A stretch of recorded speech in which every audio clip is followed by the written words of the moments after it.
Je m'appelle Douce Namwezi Nibamba. Je suis une fille congolaise, des pères et des mères. J'ai 34 ans. Je ne sais pas si je suis encore jeune d'aujourd'hui ou je suis déjà jeune d'hier ou d'avant-hier.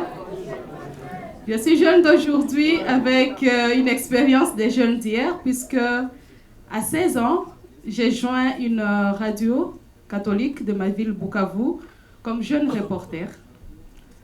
Et c'est là que toute l'aventure commence. Aujourd'hui, il m'a été demandé de parler de mon expérience. C'est une des choses les plus difficiles qui m'arrive souvent, puisque j'aime tellement parler des autres que de soi-même. J'aime tellement tendre le micro aux autres que de m'étendre à moi-même le micro. Mais je vais essayer.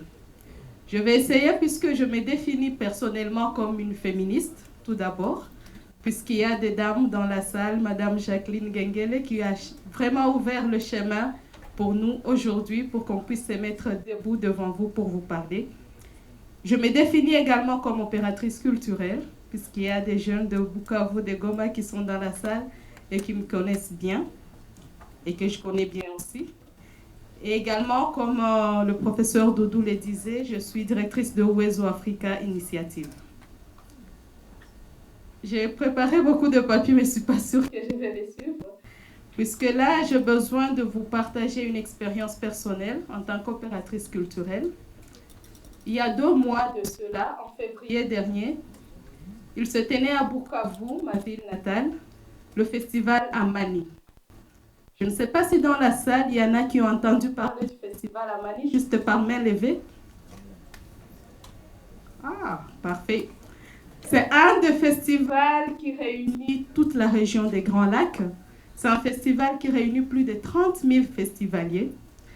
J'en parle puisque je me suis retrouvée à la frontière de la Ruzizi Premier, en train de signer un acte d'engagement qui concernait un citoyen rwandais qui était venu épauler l'équipe technique du festival Amani, puisque c'était dans une période où les atrocités au Nord Kivu à Goma, vraiment c'était à leur summum.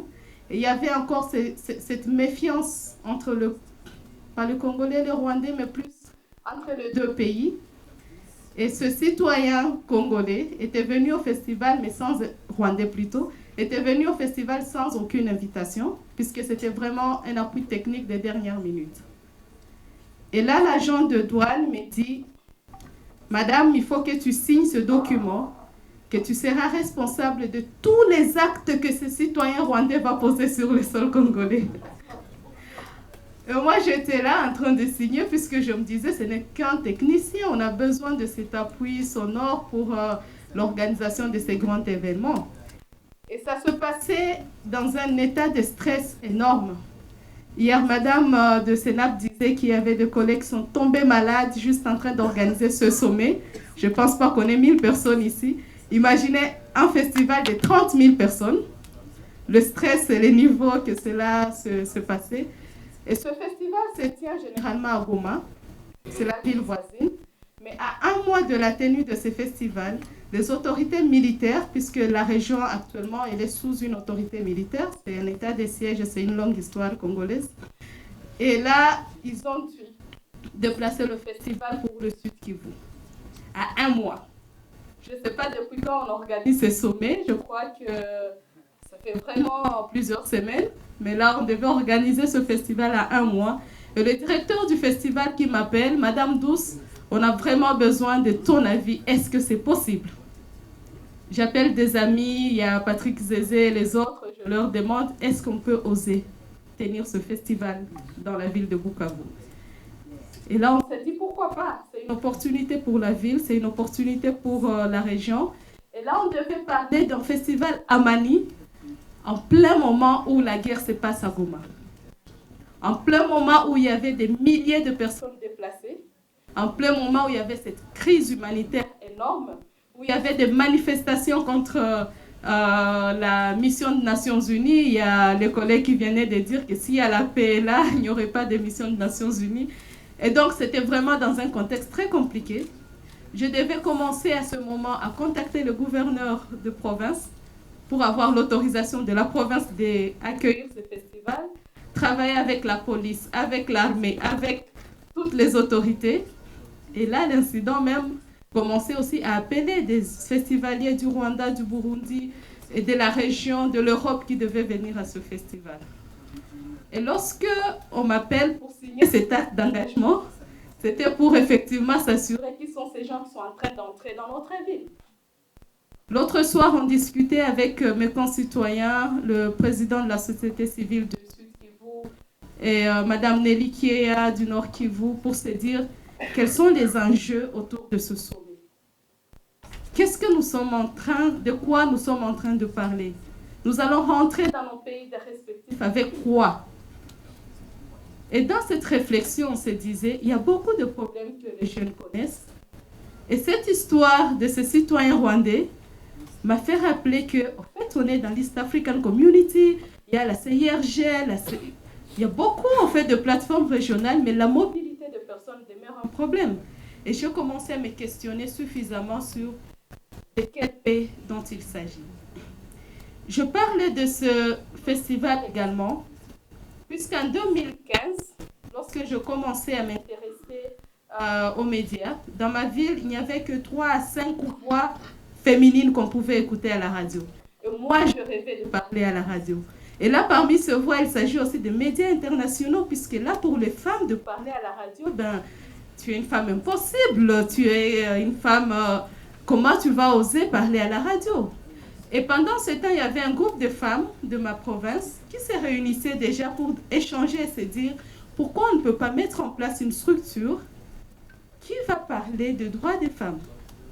Et j'avais 16 ans, et donc j'étais encore mineure, je ne pouvais pas adhérer à des organisations. J'ai attendu à 18 ans, j'ai joint cette association de femmes de médias dans ma ville. Et au sein de cette association, j'ai sillonné presque tous les territoires du Sud Kivu, beaucoup de villes de Bukavu.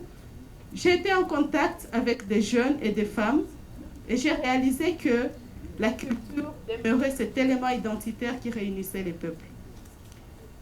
Aujourd'hui, je suis en train de parler de la culture par choix, mais je pouvais parler de beaucoup d'autres choses, puisqu'il y a une jeune fille de ma ville, elle s'appelle Patricia Kamoso, c'est une des slameuses de ma ville avec laquelle nous collaborons énormément, qui dit beaucoup de mots en s'adressant principalement aux femmes et aux jeunes filles, que j'ai essayé d'emprunter aujourd'hui pour m'adresser aussi aux jeunes d'aujourd'hui et d'hier et d'avant-hier aussi. Et elle dit à ces femmes et à ces jeunes filles, quelle notion on inculque à une nation quand on apprend aux femmes d'avoir moins d'ambition alors qu'ils disent qu'éduquer une femme, c'est éduquer toute une nation. Quand ils disent qu'il faut toujours faire attention. Attention à mon habillement pour pas que je sois trop sexy. Attention à ma démarche, il ne faut pas que je les excite. Attention à mes yeux, il faut toujours les baisser. Attention à ma voix, il ne faut jamais la hausser. Parce que quand j'ai voulu parler, ils m'ont dit pas trop fort. Quand j'ai voulu rêver, ils m'ont dit pas trop grand.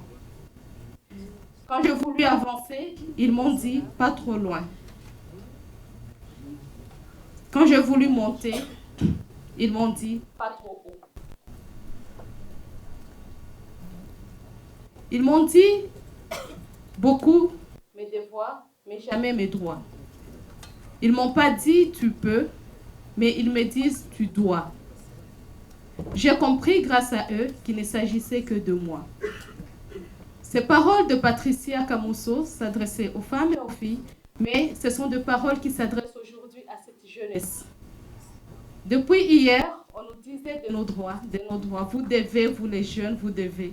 Mais je pense qu'il est le moment de leur dire vous pouvez également. Ce sommet devrait être important si les jeunes aujourd'hui du Congo, du Rwanda et du Burundi, et de l'Ouganda évidemment, comprenaient qu'ils et elles peuvent. Ces genres de textes slamés de Patricia, il y a ici dans la salle William Weteche, c'est aussi un artiste de chez nous qui fait du théâtre. Il y a Osé Electra qui fait de la musique. Il y a Zézé Patrick qui fait de l'animation culturelle. Il y a Madame Nelly qui mobilise les femmes jour et nuit. Ce sont des jeunes avec qui on est ici. Il ne s'agit pas des jeunes ou de personnes qui sont restées dans la ville, qui sont ici dans cette salle et qui m'inspirent jour et nuit. Je vais conclure ce mot en me référant également aux instructions que j'ai reçues en 2016 lors de mon passage aux États-Unis sur la non-violence et qui se réfèrent aux principes de Gandhi et de Martin Luther King et qui, tous les jours, me rappellent les actions que nous menons. Aujourd'hui, nous sommes en train de discuter, on n'a pas d'armes pour se dire qui est le plus fort, qui a la plus grosse roquette. Et ces paroles de Gandhi et de Martin Luther King nous rappellent que la non-violence active n'est pas une méthode destinée aux lâches. C'est une véritable résistance.